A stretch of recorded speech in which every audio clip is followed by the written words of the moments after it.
Hola limones, aquí estoy con mi limonada patria pura by the Lemon Tree Education. Hoy vamos a hablar de aventuras. ¿Cuál ha sido la aventura más loca de tu vida? O de las que te gustaría tener. Y como vamos a hablar de aventuras, no podíamos tener un invitado más estupendo que Telmo Aldaz de la Cuadra Salcedo. Bienvenido, ¿cómo estás? ¿Qué tal? Muy bien, Oliver, gracias. ¿No? Encantado de estar aquí. Yo te defino como aventurero profesional. Bueno, profesional, no sé. No, porque al final, bueno, la gente que te conoce o que no cuando te escuchan, dicen, coño, este es el tío que hace aventuras, ¿no? El de la coleta este pesado, ¿no? Os viene a contar aquí yo qué sé qué. Oye, ¿cómo te pusiste a hacer aventuras? O sea, porque tú estudiaste Derecho y te colegiaste como abogado, Sí, aquí en Madrid. ¿no? Y de repente... Bueno, yo soy navarro, yo soy de un pequeño... Ahora estábamos hablando tú y yo antes de empezar a grabar, de dónde éramos cada uno. Yo soy de Navarra, de Pamplona, yo nací en Pamplona.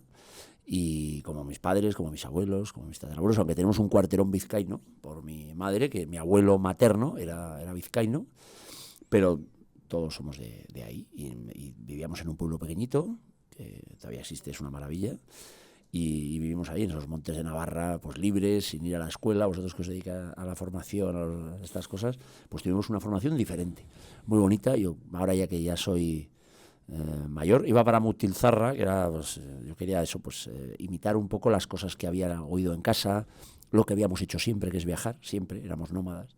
Viajábamos con nuestro perro, con nuestros perros, las furgonetas, mi madre, mi padre cuando podía, y bueno, de esas historias de mi padre marino, de mi madre arqueóloga, de vivirlo, es lo que estábamos hablando antes, de esa educación experiencial, que tuvimos la gran suerte, ese privilegio de poder vivir desde que antes de tener uso de razón hasta ahora, pues nos ha ido llevando. Al final la vida es providencia, es lo que Dios quiera. O sea, en el fondo el hombre propone y Dios dispone. Hombre, tú tienes que tener una intención, pero estar abierto a esa maravilla, ese regalo que es la vida.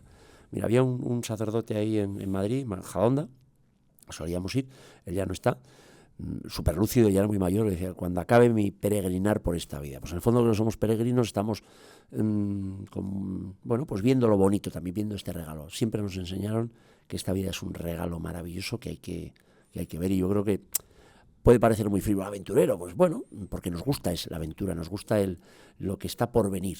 Hay una cosa que yo asocio a nuestros estudiantes, ¿no? Como sabes, en The Lemon Tree Education ayudamos a chavales a que salgan de su burbuja y vivan experiencias educativas en otros países, en otros contextos, en otros sistemas.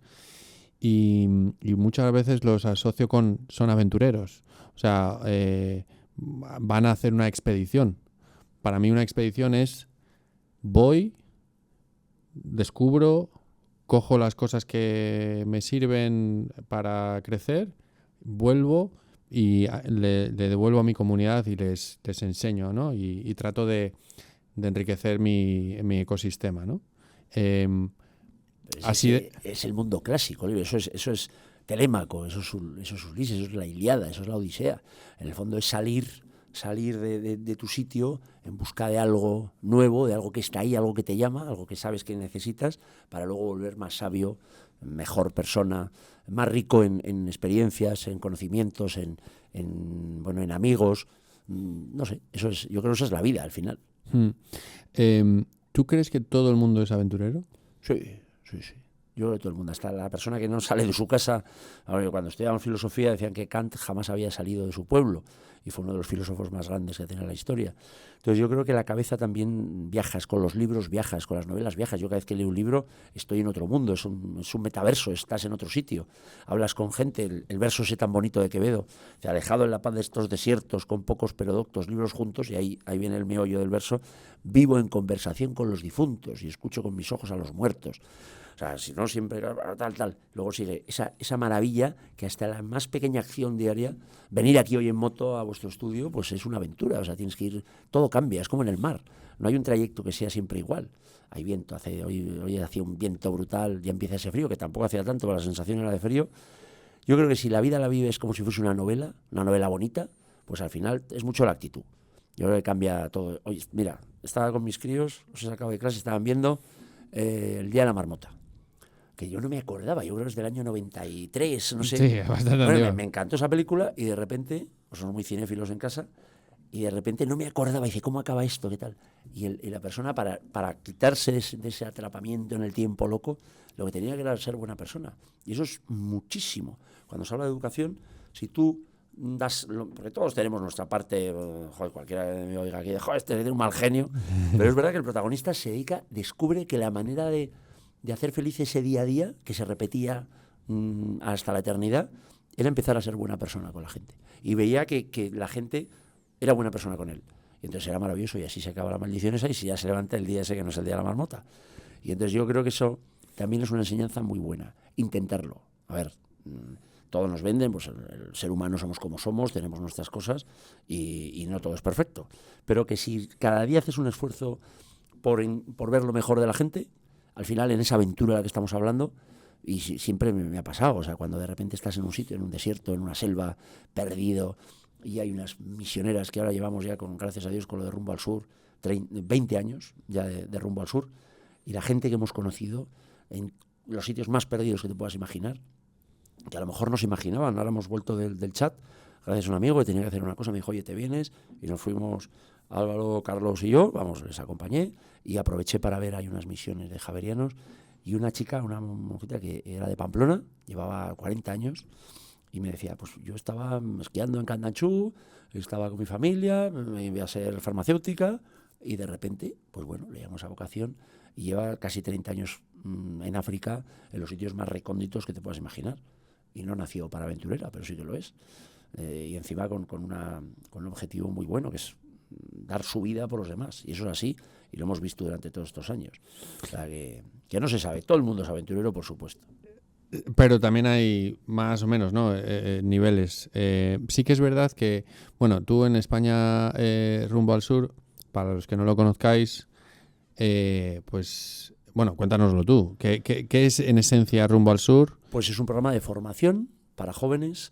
Lo que tuvimos, y a través de esa experiencia que tuvimos los tres hermanos, mi hermana Mar, mi hermano Vito y yo, es que esta sociedad moderna te hace demasiado joven hasta muy tarde. O sea, eres un niño hasta, no sé, hasta los 30. Hasta los 20 y tantos, que te dejan de dar carne joven, y entonces tienes que formar, tienes que estar, te tratan como un niño real, y de repente tienes una horquilla muy, muy, muy pequeña, donde en teoría ahí ya eres adulto y eres responsable, y eres un tío que está hecho para asumir y coger las riendas de tu vida, y en 2 años, 3 años se te ha pasado y eres muy mayor para todo. Entonces, como no tienes experiencia porque has sido un niño, te han tratado como un niño. Entonces yo creo que es antinatural. Y Rumbo al Surela o empezó siendo una escuela primero de ejemplo, de decir, vamos, nosotros no, pero vamos a llevaros a esa gente que hemos conocido y que tuvimos la suerte de conocer, pues cuando estuvimos con mi tío, cuando hemos viajado por África en diferentes cosas. Y yo creo que toda esa gente que, por ejemplo, tuvo la suerte, que eso sí era una aventura participativa realmente, que era Aventura 92, Ruta Quetzal, que fuimos pues más de 30.000 personas, más de 30.000 jóvenes siguiendo los pasos de Balboa, viendo las misiones, viendo los sitios más altos, viendo los valles más profundos, empapándonos de lo que es la vida realmente, hablando con la gente. Decía mi tío que no le gustaría ir a la luna porque en principio no hay nadie, le gusta ir a los sitios donde hay gente para aprender. Y entonces ese espíritu es el que recogimos en Rumbo al Sur, y es una escuela experiencial. Dice, mira, con 16 años tú ya no eres un niño, haces unas pruebas, hay unas pruebas además muy exhaustivas, y nos vamos sin nada, sin teléfonos móviles, sin ordenadores. El equipo sí que lo tiene para grabar, hay un equipo de radio que lo contamos todo así, con esa maravilla, vídeos, crónicas que los propios chavales también hacen, y vámonos al corazón de las selvas, a los desiertos, a conocer a gente que está allá, a conocer su cultura, a conocer sus tradiciones, a conocer esas misiones, porque España, aparte del fútbol y en muchas otras cosas, es una potencia mundial en misioneros. Ayer fue el día de San Francisco Javier. Gente que deja todo, de cualquier condición, lo deja todo por una cosa superior a ellos y mejor que ellos y más trascendente. Yo creo eso Rumbo al Sur es una escuela de vida. Es decir, está muy bien la formación académica, que también la tenemos. Tenemos, pues no sé, han sido no sé cuántos miles de horas de clases, pero son clases atípicas, son clases debajo de una acacia a 50 grados de calor en Tombuctú o en donde nos... Bueno, es más anárquico en ese sentido, pero sí que se da. Y luego de muchísimas materias. Entonces, deporte, aventura, cooperación, y vamos a ver de los que saben. O sea, el mérito de Rumbo al Sur es que ponemos en contacto a gente estupenda, estos jóvenes, con gente que lleva muchísimos años, con experiencia, ver lo positivo. ¿Y por qué hace falta este tipo de educación? Hombre, yo creo que sí, porque no somos máquinas. Es que ahora que está de moda la inteligencia artificial, lo desordenado, ya nos ha copado, ya nos ha pasado. Y entonces dices, somos seres humanos, tenemos alma. El otro día leía a Salvador de Madariaga, que estoy de acuerdo en unas cosas y en otras no, pero era un filósofo como la copa de un pino, en un libro sobre el pasado y presente de Hispanoamérica, o sea, pasado, presente y futuro de Hispanoamérica, hablaba extrañamente de la medicina. Entonces, y separaba la medicina científica, que podemos asimilarlo aquí con los ordenadores, la IA, tal, toda una cosa muy, muy, muy reglada, como una educación muy reglada, y luego en la parte emocional. Tú no se puede llegar a ser un buen médico si solo eres cientifista, si solo te fijas en los parámetros de un análisis. Tienes que mirar la cara al paciente, porque somos alma, somos espíritu, tenemos fuerza, tenemos energía, tenemos algo dentro más allá de los músculos o de las proteínas o de las combinaciones químicas que nos hacen estar. Entonces, eso era esa parte del alma es la que también es real y hay que trabajarla, la parte emocional, la parte también del esfuerzo, de ver de esos Quijotes, por ejemplo, uno cuando lee esa novela, que es una de las mejores del mundo, es el Quijote, como, bueno, pues uno también se tiene que esforzar en querer hacer una cosa. El Quijote era un hidalgo muy humilde, de un pueblo, que decía, yo quiero ser un gran caballero andante, yo quiero ser Lancelot, yo quiero ser esos héroes que he leído en esas novelas, y me voy con mi Rocinante maravilloso, que era un jamelgo. Entonces, pero el tío va y tiene ganas y se supera. Entonces, yo creo que eso es importante y eso es lo que hacemos, o lo intentamos hacer en Rumbo al Sur. Y al final, bueno, trabajas con adolescentes, ¿no?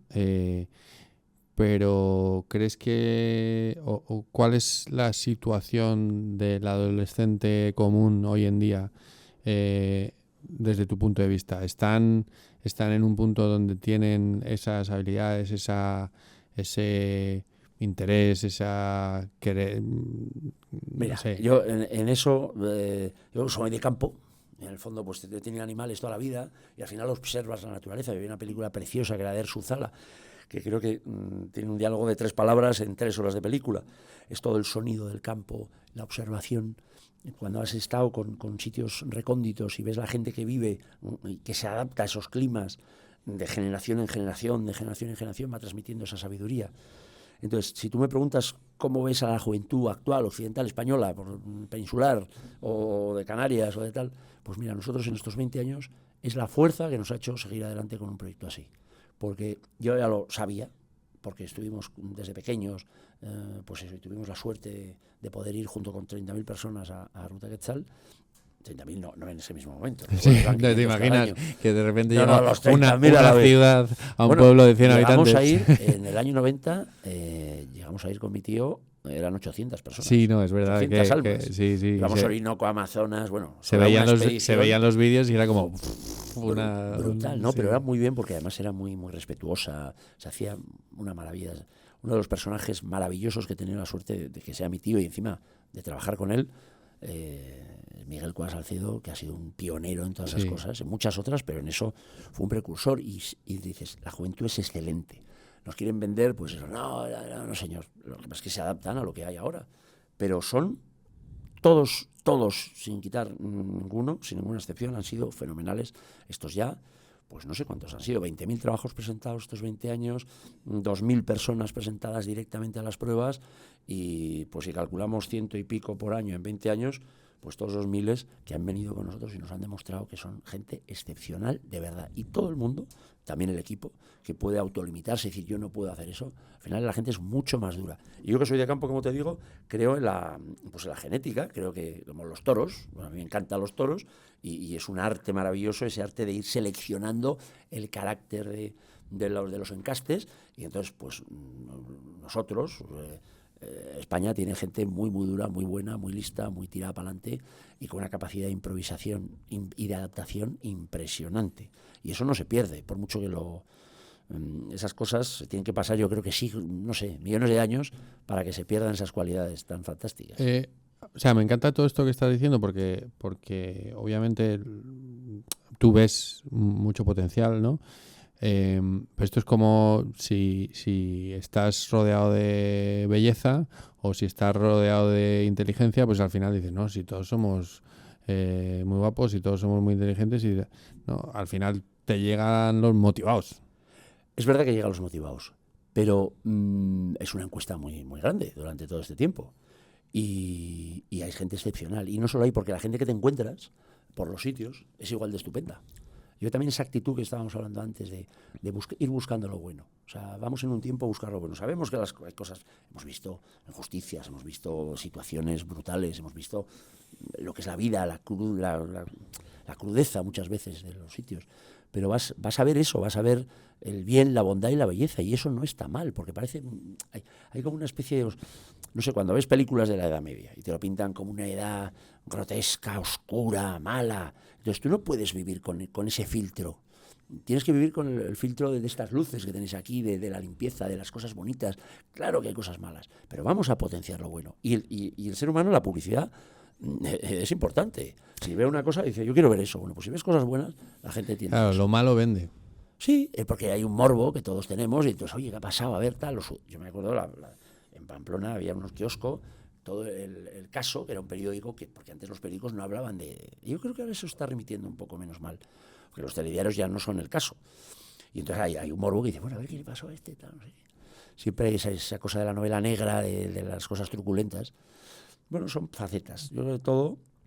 Hay una maravilla que es Dios reparte sus dones, hay gente que es muy buena pintando y eso vosotros lo veis, os dedicáis a eso, a ver qué talento tiene una persona para potenciarlo. Yo no sé dónde leí que en España si el niño no sabe matemáticas le ponemos un profesor de matemáticas, cosa que está muy bien, pero de repente ese tío es buenísimo en tenis y no le ponemos un profesor de tenis. Y entonces yo creo que también es muy importante saber qué potencial tienes, no descuidar los otros, pero darle mucha caña al que tienes, porque pues te lo vas a pasar mejor y vas a aportar más a la sociedad. Sí, efectivamente. Un invitado que tuvimos aquí, Tony Struch, lidera la Fundación Geniotipo, habla de tu propósito, ¿no? De si te alejas de tu propósito, pues puedes llegar a enfermar, pero cuando estás alineado con tu propósito, brillas y todo es luz, ¿no? Por eso es muy importante, que eso se ha perdido en los sistemas educativos, que a mí tanto... Que bueno, las cosas si se hacen por algo y la gente sabe mucho, pero uno también criticar es muy sano y muy nuestro. Pero yo creo que la felicidad, el fomento de esa felicidad, a ver, la felicidad no como una especie de arcano, todo, no, vamos a ver, una cosa de hacer lo que te gusta. Ese talento que tú tienes y encima si te gusta, eso hay que potenciarlo. ¿Por qué? Porque genera buen rollo, porque genera endorfinas, porque ese tío va a estar contento haciendo lo que hace y encima lo va a transmitir bien. Si le obligas a una persona a estar en algo que no le gusta, es como a un niño, lo tienes sentado 8 horas en un pupitre, como si fuese un señor de mi edad ahora. Yo antes me acuerdo en una comida familiar, pues tú no podías estar sentado más de 5 minutos porque era como una tortura, como si te atan una bola de hierro al pie. Y entonces, pues, ¿qué se hace ahora en las clases? No, es que tienes que saber 10.000 cosas. Tú imagínate a un deportista de élite y dices, no, cuanto más entrenes, mejor. Llega un momento que no, o sea, el descanso es parte de la distracción, el hacer cosas que te gustan, el irte al monte o la bici o lo que sea, eso no es... Dice, no, es que eso es ocio, no, perdona, tampoco es... O sea, yo creo que eso es... hay que compaginar el deber, por supuesto, las cosas, hay que hacer muchas cosas que a uno no le apetecen, en el mundo laboral, por ejemplo, en el mundo académico, pero siempre tienes que buscar una salida, tiene que haber una ventana, joder, yo quiero hacer eso. Según estás hablando es como, ostras, sí. Y los chavales tienen una presión por todos lados de... Brutal. Tienes que sacar la nota media de no sé qué. Bueno, tú tienes... Yo tengo, sí, tres criaturas maravillosas, que eso es otra aventura, que, sí, que tú lo sabes mejor que yo, porque todavía los tíos son más pequeños. Pero ahí estás, ¿no? En esa presión de las notas, de tengo que estudiar... A mí hay muchas veces que me preguntan, no, en bachillerato no es bueno que se vayan a estudiar fuera. Y digo... Pues es una edad cojonuda porque están en España, por ejemplo, primero de bachillerato es el año que para mí me parece más donde más presión hay. Brutal. Y además, mira, nosotros estamos con ese target, son 16, 17 años y la por gente está que tiene que sacar tiempo de donde sea porque tiene una presión loca. Aquí te va tu vida, como no saques buenas notas antes de la selectividad, la pago, no sé cómo. Entonces ya no tal, entonces ya no vas a... Porque claro, tú te postulas para la expedición, ¿no? El rumbo al sur, con mucho tiempo y te tienes que ir preparando y haciendo cosas. En enero siempre, a finales de enero salen las bases en nuestra web, que aprovecho aquí para hacer publicidad fantástica, www.spanarrumbosur.com, y ahí salen las bases. Que lo miren a partir de enero, a partir de finales de enero. Y entonces ahí, si cumplen los requisitos, te apuntas, te llega un mail y tienes que hacer un pequeño trabajo. Entonces, para mostrar interés y tal. Y ahí se cogen a los, creo que son pues los 600 mejores, se les hace una cosa previa y ya pasan a una entrevista personal en la sede de la Fundación Mutua Madrileña, que es nuestro principal patrocinador, y se les hace una entrevista cara a cara. Un poco lo que yo me imagino que hacéis aquí, para conocer a la persona, el interés, claro, porque al final y la motivación que él tenga, porque muchas veces, y eso lo sabréis vosotros, oye, que quiero que mi hijo se vaya a este sitio, o que quiero que mi hijo haga esto, apúntate, y el niño no quiere, o no vale, o le gusta otra cosa, o tiene otro talento. Y fíjate, voy más allá. Hay gente que se apunta para pasar el proceso y decir, me han cogido. Pero no voy. Ya, y ahora no voy. Porque yo lo que quería es bueno, reafirmarme que no me han cogido, ¿sabes? Esto pasa en becas, en historias, que es como, bueno, me han cogido. Yo, ¿sabes? Yo valgo para esto. Pero no voy a ir. Pero bueno, esas entrevistas son muy... ¿Cuáles son los criterios? Pues mira, siempre cuando haces una labor de selección es un poco injusto. Porque el que es para chavales que están en primero y segundo bachillerato. Sí. Vale. No se pide, vamos a ver, no pedimos mejores expedientes académicos, lo que pedimos es entusiasmo, ilusión y ganas, y madurez. Madurez en el sentido de que ya tienes 16, 17 años y no eres un niño pequeño, o sea, tú puedes afrontar tus cosas, tu papel en el mundo es importante y pedimos un poco eso. Y entonces, de esa primera entrevista que se hace, ahí se coge a los 140, 130 chavales que ya van a venir, hacen un trabajo de emprendimiento. ¿Juntos? No, o sea, sí que por equipos se les dan unos cursos semanales por equipos, que entonces hacen unos equipos, son online, vale. y entonces ellos lo que hacen es una estrategia empresarial. ¿Por qué? Porque, bueno, vimos en un momento dado, cuando llega la crisis de 2008, los patrocinadores que teníamos, bueno, pues lógicamente, donde no hay, pues reduces, dijimos, no queremos cobrar por venir, pero tenemos que hacer algo. Entonces, porque esta expedición es gratis. Gratis, pero se curran, o sea, tú imagínate, de las 3 patas, una la ponemos el equipo todos nosotros, otra la pone Fundación Mutua Madrileña, los demás patrocinadores, y otra la ponen los chavales. ¿Cómo? Decimos, no, tú no tienes que tener dinero para venir aquí, o tus padres no te lo tienen que pagar. Que si quieren, estupendo, pero tú te lo puedes currar. Y entonces, ¿cómo? Dice, pues te vamos a dar un curso, mira, aquí tienes estas limonadas fantásticas, bueno, pues vas a hacer una cosa empresarial para vender, yo qué sé, dan clases de inglés, que se van a lavar, o sea, lo que sea, y descubren gente que tiene unos talentos que sacan después muchísimo más pasta que lo necesitan, se lo dan a una ONG, se lo dan a una misión, se lo dan a propios compañeros que no han podido por esa presión de los estudios y tal, o que no han tenido esa suerte de poder conseguir eso, se lo hacen un fondo y lo reparten. O sea, es una maravilla. ¿Y qué pasa? Que se dan cuenta que esa selva adulta bueno, que todo está muy bien cuando eres estudiante, pero luego hay que ganarse la vida. Y eso es una realidad cruda y horrible realidad. Poderoso caballero. Entonces se dan cuenta de lo que valen las cosas, de lo que cuestan.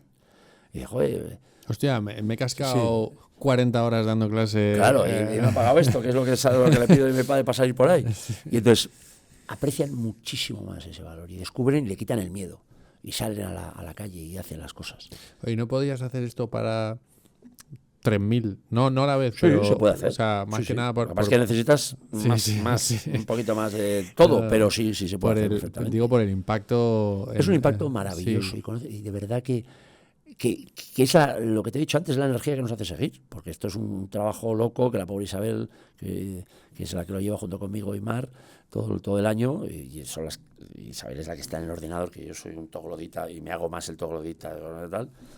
Sí, seguro que tú dices, no, yo es que de esto no... Yo de esto no sé, además cada vez más de perfil. Sí.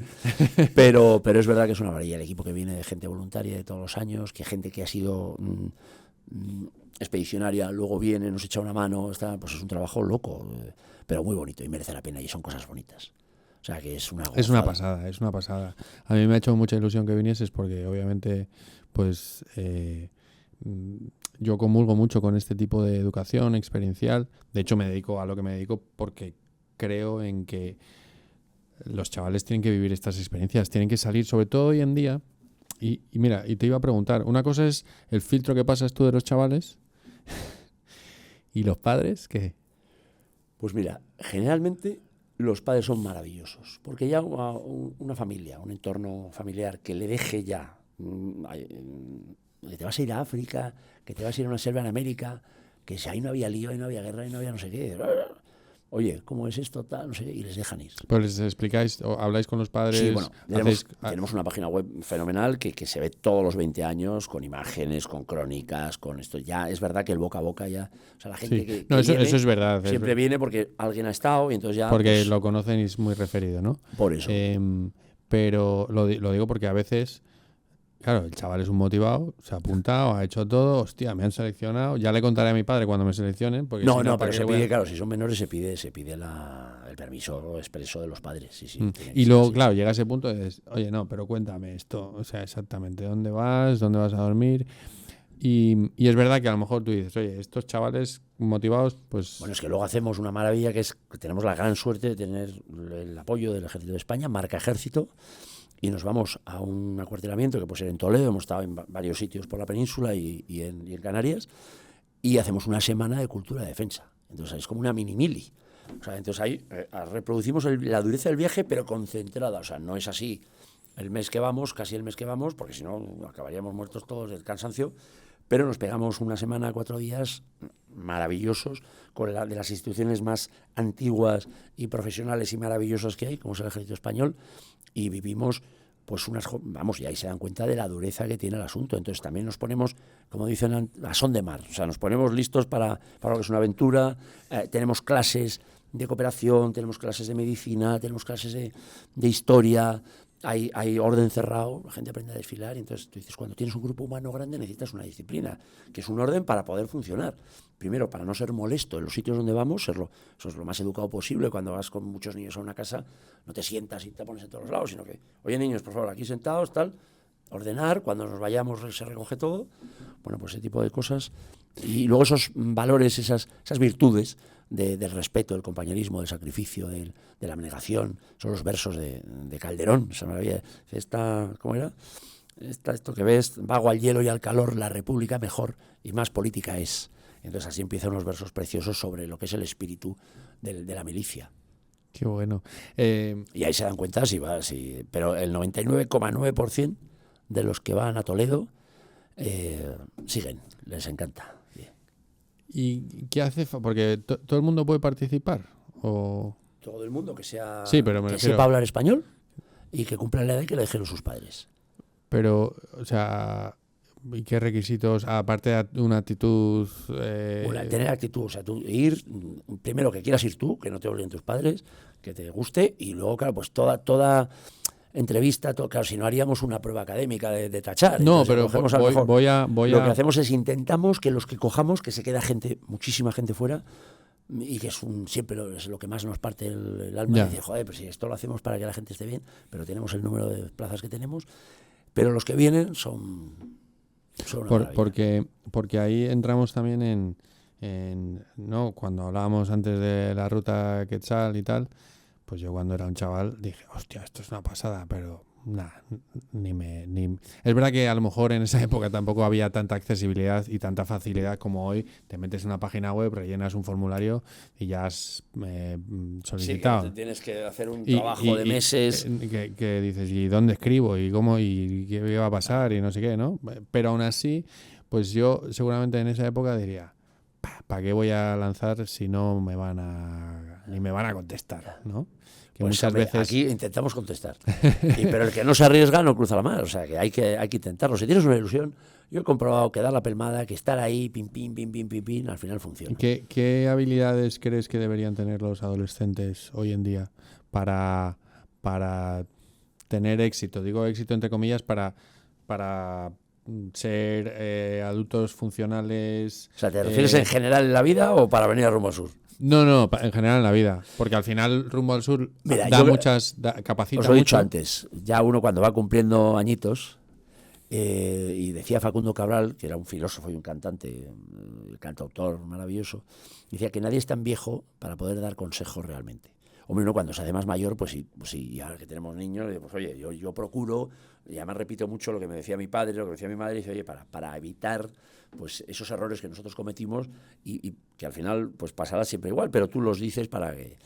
Entonces, ¿Qué consejos? Pues yo creo que hay que tener ilusión, tener esperanza, tener alegría. Sin eso, parece, bueno, cuando No, en los sermones parece tontería, pero es que es es así, verdad o sea, que hay en el mucha fondo gente que va por la calle andando sin ilusión, sin alegría, hay que sin tener genio, sin- ganas y forzárselo. O sea, muchas veces leer, o sea, leer es un esfuerzo, pues lee cosas bonitas, ve cosas bonitas, habla con la gente está deseando contarte sus cosas, o también saber de dónde vienes tú. O sea, al final, lo que estábamos hablando antes, que esta vida es un regalo y hay que aprovecharlo, que es una gozada, y que vienen cosas malas y que hay cosas horribles, que lo sabemos, pero yo creo que tener esperanza y tener ganas y saber que las cosas que quieres, a lo mejor, eso lo he repetido siempre que me lo han preguntado. Había una carátula de un CD del de Jarabe de Palo, de Pau Donés, que ponía una cosa más: los sueños son muy bonitos, perseguirlos. Lo que tienes también que saber que cuando los cumples no van a ser exactamente igual que como te los has imaginado. Y saber revelar eso, de decir, oye, pues mola también. O sea, no decir, pues como no es como lo que yo quería, no. Saber que, pues ahí está la aventura. Fíjate, no todo está previsto. El otro día hablábamos en la oficina, ¿no? Tenemos una chica que está en Estados Unidos viviendo una experiencia y es, hostia, mira, ya, sí, he vivido mi primer día de high school, el autobús amarillo, el baile de homecoming, el primer partido de fútbol. Y ya he vivido todas esas cosas que tenía en mi cabeza, esa mi imagen, peli, esa película. mi peli, y luego dices, pero es que también luego viene la vida real, ¿no? Y la vida del día a día y el cómo gestionas eso. Entonces, también es verdad que en todos los viajes, en la vida, pero porque la vida es un viaje, pero en todos los viajes hay esa montaña rusa de emociones, ese ciclo donde seguramente el día del aeropuerto está todo el mundo pletórico, tal, no sé qué, está el que no duerme nada en el avión. Por cierto, yo aconsejo, no sé si tú lo haces o no, cuando yo me monto en un avión, cierro los ojos y duermo, porque no sabes lo que va a pasar cuando aterrices. Entonces, vete descansado, ¿sabes? Yo al revés, yo voy cansadísimo para dormirme.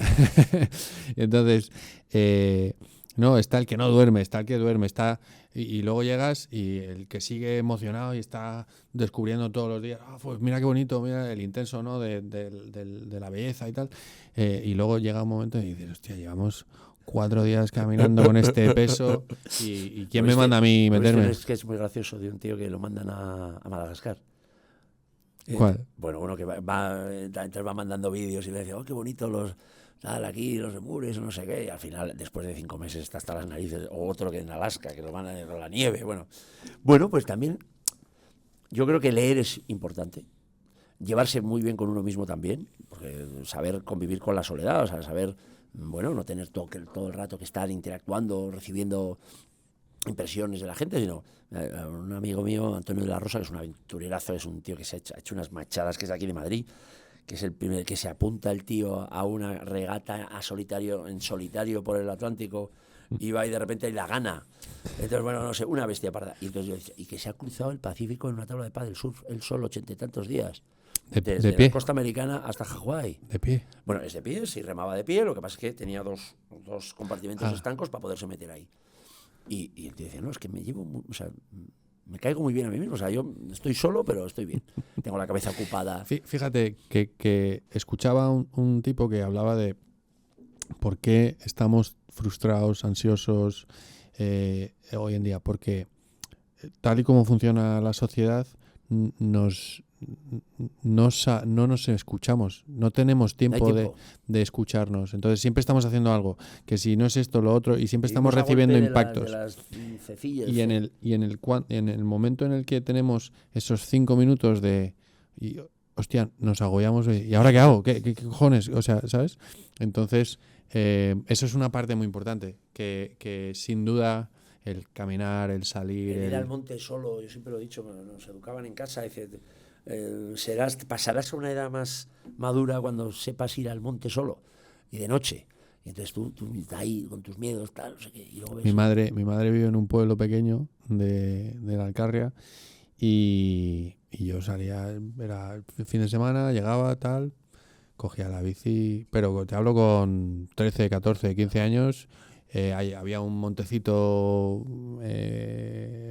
allí a lo lejos en el horizonte, y me iba al montecito, lo subía, yo solo. Y me molaba mucho. Ahora también me gusta el salir al campo y reconectas. O sea, Sí, hoy en día que la sobreprotección pues nos puede a todos. Y entonces, claro, yo antes vivía en un pueblo y me iba al monte con un hacha y volvía y no pasaba nada. Ahora, claro, coches, no sé qué. Siempre es verdad que la sociedad cambió mucho y vivimos a golpe de flechita azul de WhatsApp, donde tienes que contestar muy rápido a todo, tienes que estar todo el rato y no sabemos estar en paz. Es una maravilla también lo de la desconexión tecnológica un rato. ¿Tú sabes lo bien que lo pasé el día del apagón? Bueno, una maravilla, fue una aventura. No, a ver, que habrá situaciones Sí, que a muy ver, te has quedado trágicas. en un ascensor encerrado, Pero pues es una putada. Pero nosotros cuando hemos estado viviendo por ahí, pues lo de la luz es una cosa bastante inusual. O sea, no sé, apagones, cuando llegamos a una caravela el año 92 a República Dominicana, había una luz una vez al día en algún sitio. Entonces, o no había luz en los montes o en los sitios. Yo me criaba en Almería en un cortijo que no había ni luz ni agua, era luz, agua de aljibe y luz con un carburo que teníamos. Y entonces, bueno, es verdad que a las necesidades todo funciona con esto. Y te acostumbras muy fácil a lo bueno. Oye, no, pero te acostumbras también. Oye, yo me acuerdo, ya los walkie-talkie ahí donde vivía yo, había críos con sus walkie-talkies de colegio o profesionales o de juguete, y ahí estaban hablando, oye, que vamos a tal sitio. La gente se empezó a prestar pasta, la poca pasta que tenían cash, y dice, oye, que es que no, en el supermercado no puedes pagar. Entonces entró un poco yo me acuerdo, pero fue, yo creo que vuelvo a eso que he dicho antes. Estamos mucho más preparados para una autarquía, para una vida, vamos a llamarle más salvaje, por decirlo de alguna manera, o sea, menos tecnológica que lo que nos creemos. Solo hace falta deshabituarse un poquito. Hay una película preciosa, tú todavía tus hijos son pequeños, yo cometí el error de llevarlos muy pequeños, que es Capitán Fantastic, que era una maravilla, era un matrimonio con la chica, yo creo que tenía problemas psicológicos, pero el padre, que es el del Señor de los Anillos, ¿cómo se llama? Joder, no me sale. Yo de nombres voy fatal. El actor de... espérate, sí. Me saldrá. Es argentino, el que hizo a La Triste. Ahora me sale estas cosas que se te dan... Medio rubio con ojos claros. Sí. Viggo Mortensen. Este. Bueno, pues una película de Viggo Mortensen chulísima, cómo educa a sus hijos en plan espartano, alejados de la sociedad, en un entorno natural. Demasiado duro. Yo creo que la enseñanza de esa película es que tú tienes, y ahora que estamos hablando de educación, adecuar esa educación a la edad que tiene la persona. No le puedes... No es bueno tampoco las cruzas de la vida, plantárselas a un niño que su cabeza... Sí, cuando eres niño eres eterno, te gustan las cosas, estás pensando en jugar, no estás...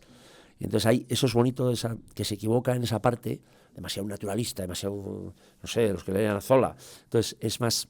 Bueno, dice, a un niño hay que tratarlo como niño y luego ya, cuando ya siendo más adulto, pues no como he dicho antes, que la sociedad te infantiliza hasta límites insospechados, la sociedad moderna.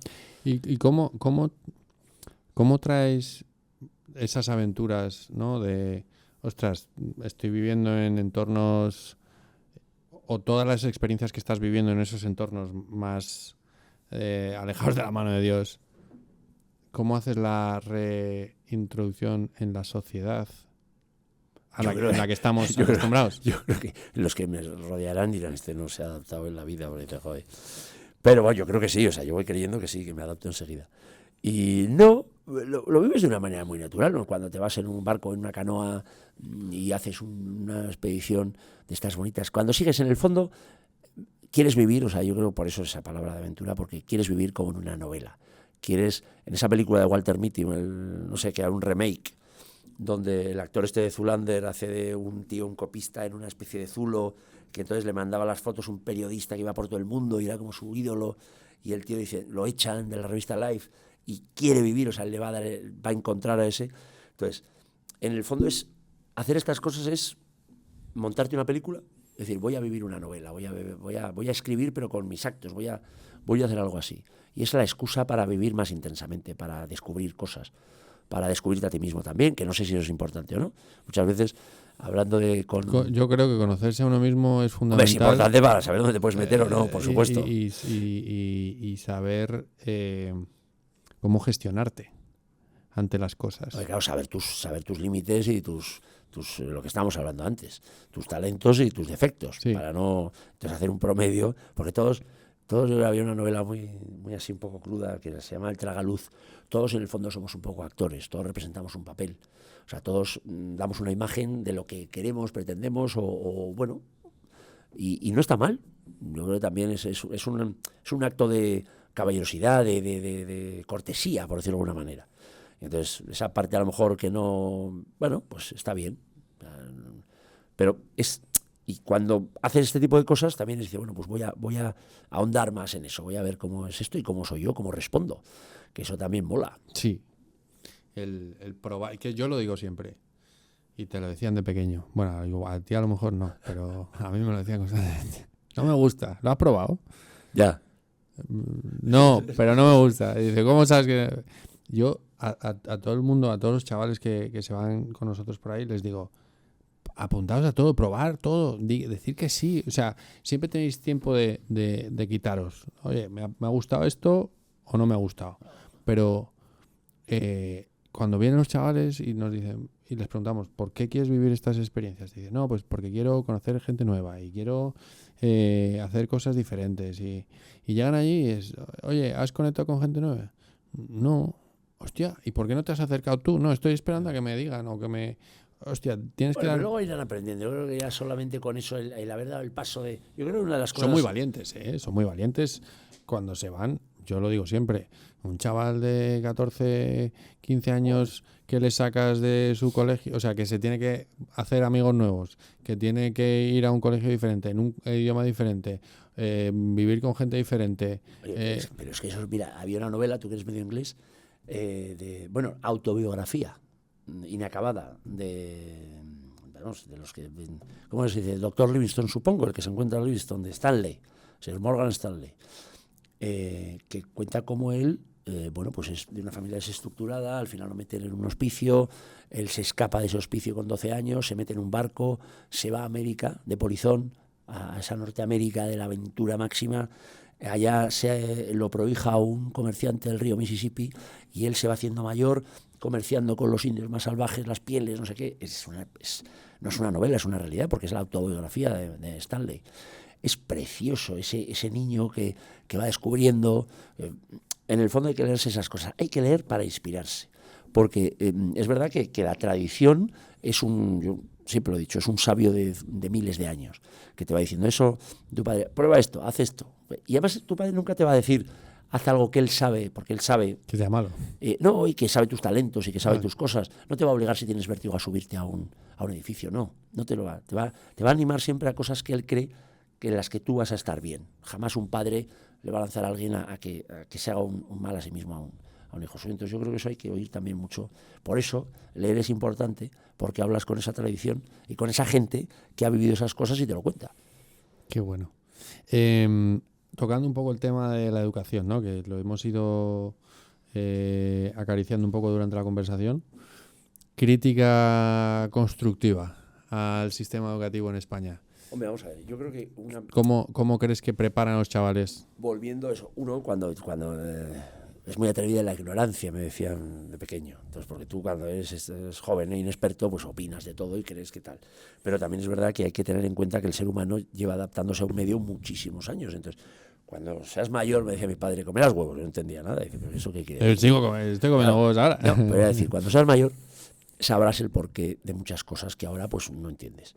¿Qué pasa? Que si yo me pongo a criticar al sistema educativo, bueno, el sistema educativo o docente se ha ido adaptando a la vida moderna, a la vida más sedentaria, a la necesidad. Es verdad que yo como marino, o tener la suerte de haber vivido como marino nómada muchos años, pues esas cosas de tierra, esas cosas prosaicas, esas cosas de tener que ir a un sitio fijo todos los días, pues te horrorizaba, porque tú ibas de puerto en puerto, no sabías cuándo ibas a llegar, tampoco sabías cuándo ibas a salir, y entonces todo lo veías como nuevo, como un nómada, que eso es lo bonito también, donde no tenías esos problemas de la cotidianidad, pero el que está tiene que labrar, tiene que ir a trabajar, hay unas necesidades. Entonces ese sistema educativo también se adapta a esa otra realidad, que no solo es la docente, que es lo que está pasando ahora.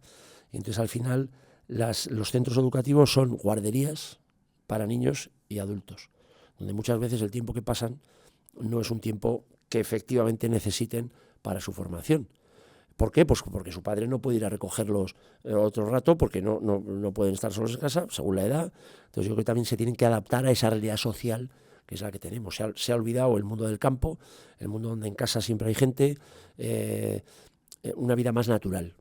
Y entonces, bueno, pues vivimos la gente tiene 2 coches, se tienen que ir a trabajar de par de mañana, vuelven a las tal, tienen que trabajar mucho y ganar mucho dinero para que haya alguien que cuide a sus hijos porque ellos están trabajando. Entonces, bueno, es una realidad, yo ni critico ni tal, pero eso es lo que hay. Y sí que es verdad que creo que es igual que un atleta que tiene un potencial brutal para un determinado deporte, un atletismo, yo qué sé, un tío que tira el peso. Pero claro, no por darle 500.000 horas de peso al día va a ser mejor, al final se quemará. Entonces, no por meterle muchísima materia, no por ponerle 50 idiomas, no tiene que ser una cosa adaptada a su edad y a su capacidad y afianzar los conocimientos.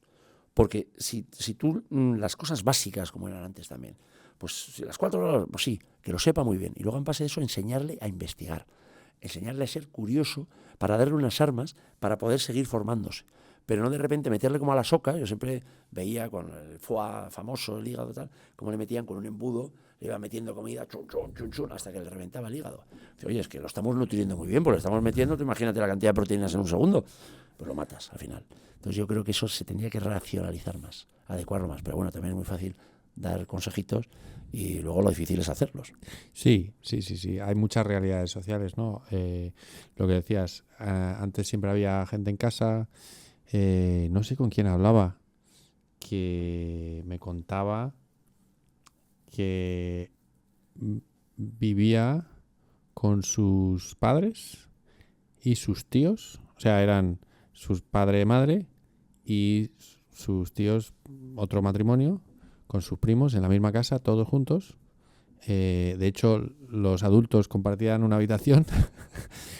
Bueno, no sé si llegará a eso. No, sí, bueno, pero por cómo sería, ¿no? La realidad. Pero... Claro, cuidado que alguno habla de las soluciones habitacionales, te copia y lo implanta ya.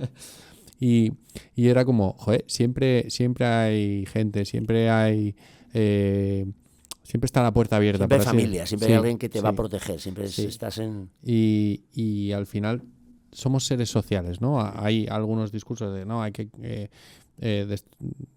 desmontar la familia como concepto, pero luego el derecho natural, eso. Pero luego la realidad es que como somos seres sociales siempre vas a tener tu familia, aunque seas tú solo que has dicho no quiero vivir con nadie y vas a tener tus amigos, vas a tener tus conexiones, vas a tener tu gente a la que... Y eso es como la familia que eliges, ¿no? Por así decirlo. Bien, pero eso siempre ha pasado. O sea, la familia no se elige, la familia te toca.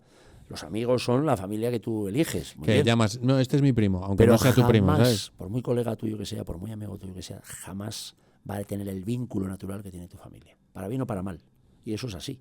Porque es una cosa de derecho natural. Es que vuelvo a lo que yo que lo he visto con los animales. El vínculo que tienen, o sea, la familia es un núcleo natural. Eso es como el comer. Dice, oye, pues si es que no comemos nos morimos. Pues es que es igual. O sea, esos vínculos que se crean son esenciales.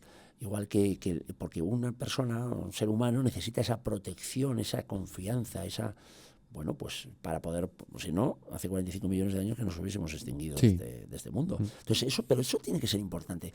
Lo moderno no puede ser lo antinatural. Yo creo que tú puedes ser muy moderno, puedes ser muy innovador, puedes implantar nuevas cosas, pero sabiendo de dónde vienes, sabiendo quién eres. Por eso es muy importante cuando viajas, cuando estos chicos de repente se van allá, tener ese cariño de decir, oye, yo vengo de aquí, soy quien soy, sé de dónde vengo, sé quién es mi padre, sé quién es mi madre, sé cuál es mi cultura, pero oye, voy a aprender, voy a estar. Y te adaptas allá donde fueres a lo que vienes, es una cosa de buena educación, pero sin renunciar a lo tuyo, a lo que eres, que no es malo. Total. Entonces, la familia yo creo que es parte esencial de esa educación de la que estamos hablando. Es una cosa básica, es que no se puede, porque entonces, hombre, si lo que queremos es un Estado tipo orwelliano, que entonces decida a través de unas máquinas, como si fuésemos pollos en una granja, ¿cuántos? Es un maltusianismo. O sea, ya entras ya en una locura. O sea, ya entras como en una ingeniería social ya desalmada. Y entonces todo es por la utilidad. ¿Utilidad para qué? La vida es lo... Sí, oye, dices, oye, pues ¿para qué? O sea, si nos vamos a fijar solamente en lo útil...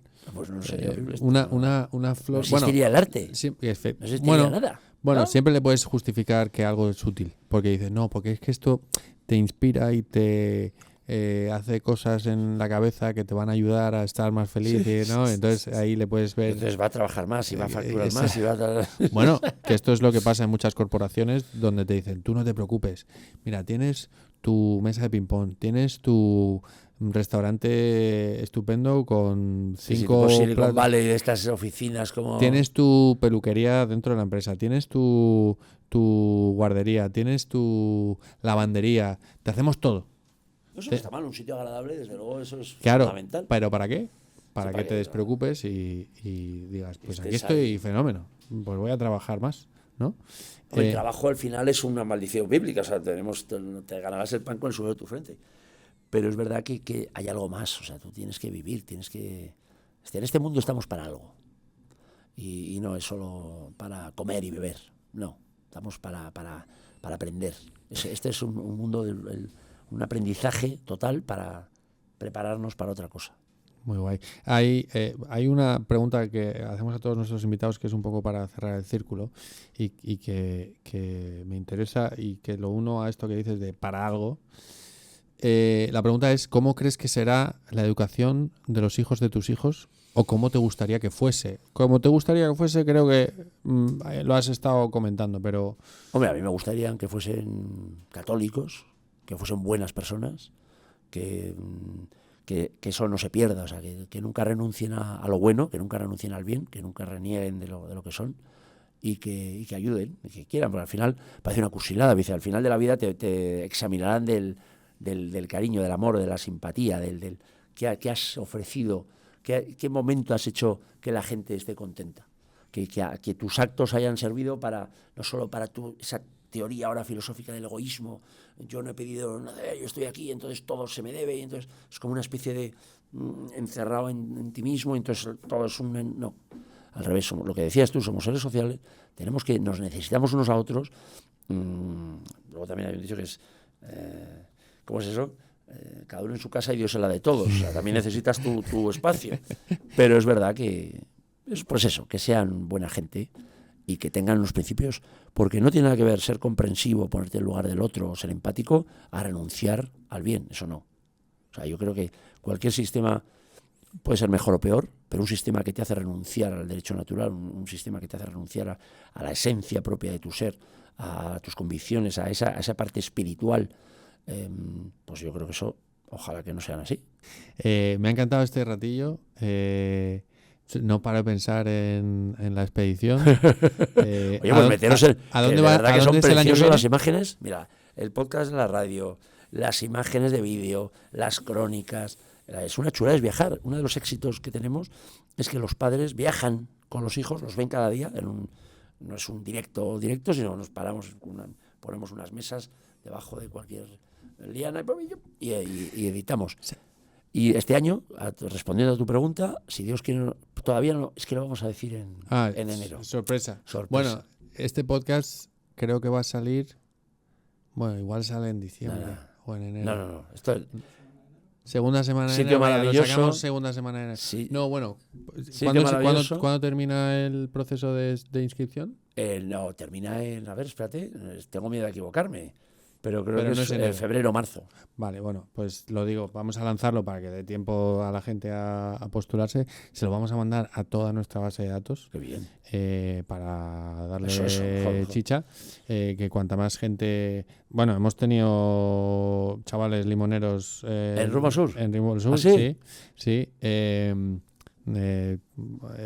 Ayudamos a su expedición un poquito. Bien, mira, o sea, que sí. os vinieron aquí con... Oye, mira, nos engatusó. Bien, pues tú sabes qué maravilla. Además es una cosa de ida y vuelta, porque encima más gente conoce el proyecto así. Es una gozada. Y esos jóvenes pierden ese miedo, lo decías tú antes, de hablar con el otro, y dice, no, es que vengo aquí a contarte una idea. Y luego ya, al primero al segundo ya van cogiendo tablas, que eso es lo bonito también. Lo lanzaremos, pero bueno, luego me lo cuentas fuera de cámara. Pero mira, hay una cosa que la lanzo aquí, un proyecto súper bonito también, Adopta un Abuelo, no sé si los conoces. No. Pues Adopta un Abuelo básicamente es una organización que trabaja con gente de la tercera edad para ayudarles a cumplir sueños.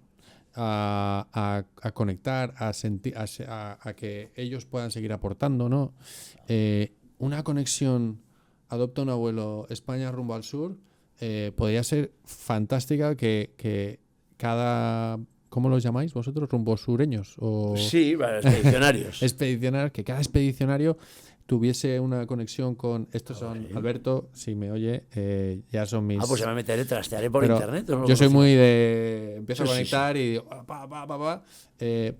pero creo que puede ser muy interesante para que, lo que dices, Oye, mira, ahora que me los abuelos viajen también. Hombre, me estoy acordando en Bogotá, en una de las zonas más bonitas, pero más degradadas, porque Bogotá es una ciudad en continuo cambio, continuo movimiento, y el barrio de Las Cruces, que ahora se ha convertido en un barrio caliente, como dicen allá, pese a su arquitectura, porque fue uno de los primeros centros fundados por los españoles, y estuvieron los chavales con unos misioneros allá que se dedican a eso, a acompañar a gente ya muy mayor, que a lo mejor ha perdido su familia y que están pues dejados de la mano de Dios, entonces los acogen, les acompañan, los tienen en centros muy chulos, limpios, bien, modestos, pero bonitos. Estuvieron unas jornadas con las hermanas también misioneras, Siervas de María, estuvieron ahí en Bogotá también, haciendo esa labor, como estabas tú hablando ahora de esta ONG, pues es bonito también. Por eso es un poco lo que hemos hablado todo el rato, de hablar con el otro, acercarte, interesarse por lo que le pasa,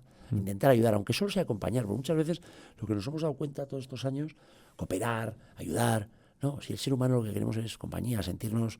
que aportamos. Sí, que estar ahí. Que aportamos, que importamos. Que importamos a alguien, que, no sé, acompañar es una palabra muy bonita, y eso es una maravilla. Tanto, no, te voy a ayudar. Bueno, a lo mejor es que generalmente todos los que van a cooperar, todos los que se van de cooperantes, todos los que hacen esto, a los que verdaderamente se les ayuda es a ellos.